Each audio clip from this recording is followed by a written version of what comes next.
In confronting colonialism, Mekatilili Wamenza did not seek to free her village or region from occupation by a community.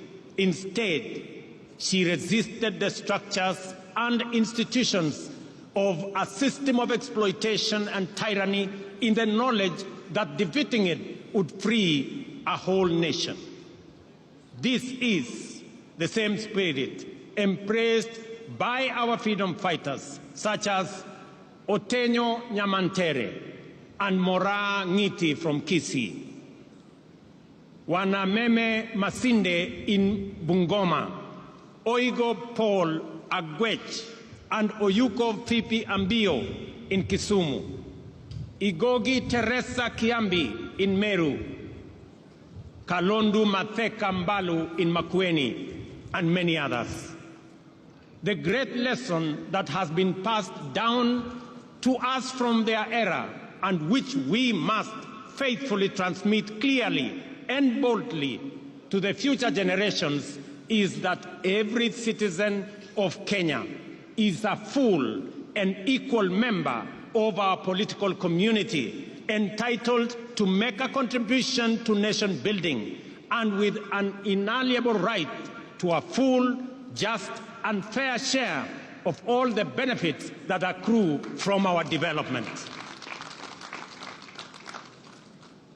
No proposition to discriminate or to unjustly diminish one while enlarging another's right is admissible anywhere.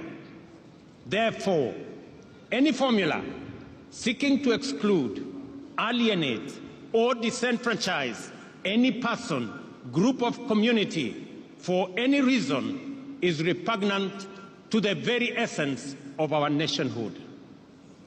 We are one people, and Kenya is one united, indivisible, and sovereign nation. Ladies and gentlemen, freedom came at great cost and was won against overwhelming odds. It called for a capacity to embrace immense sacrifice and willingness to pay the ultimate price. We remember them and appreciate their sacrifices. We recognize their achievements and acknowledge that the nation we have today, with its past history and future prospects, is a legacy of their work, commitment, and life.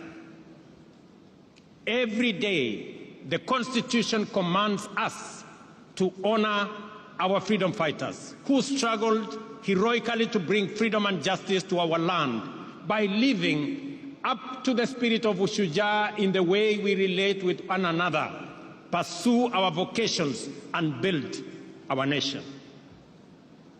Article 10 of the Constitution shows us how to be Mashujaa in our own way, day by day, every day. The freedom fighters were inspired by enduring universal principles and values which have transcended generations and live with us today. Unity, sharing, integrity, courage, determination, and patriotism are our sources of strength in the face of difficulty, risk, and danger.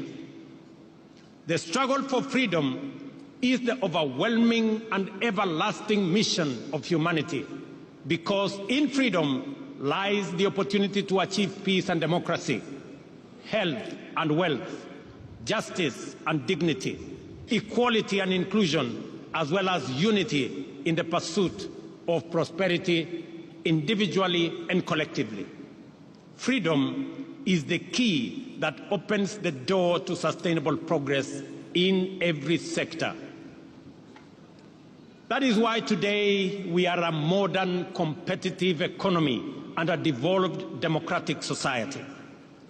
Our freedom has allowed us the space to grow and perfect our nationhood, sustaining the spirit of freedom to evolve from the monopoly of liberation movement into a dynamic, pluralistic society where competition makes us stronger.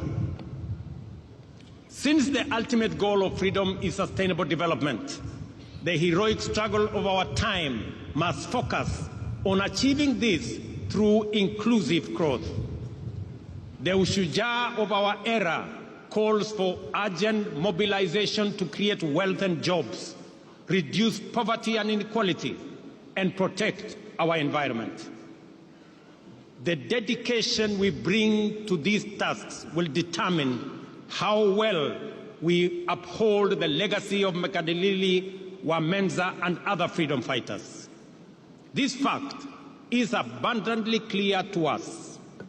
The persistent unemployment, severe poverty, increasing inequality, and general gross underdevelopment are not only undesirable, but are also unacceptable derogation from the legacy of our Mashujaa and the spirit of our intergenerational commitment to freedom. Recognizing this, the government formulated a plan aimed at enhancing dignity and security, creating wealth and expanding opportunities by increasing investments in infrastructure development, essential service delivery, and the productivity of key strategic sectors. The bottom-up economic transformation agenda is Kenya's economic freedom charter, which mobilizes unprecedented levels of investment into the most impactful sectors in providing essential public services inclusively and affordably, multiplying incomes and creating millions of new, good jobs for our many well-educated and highly skilled young people. The priority sectors identified as the strategic pillars of the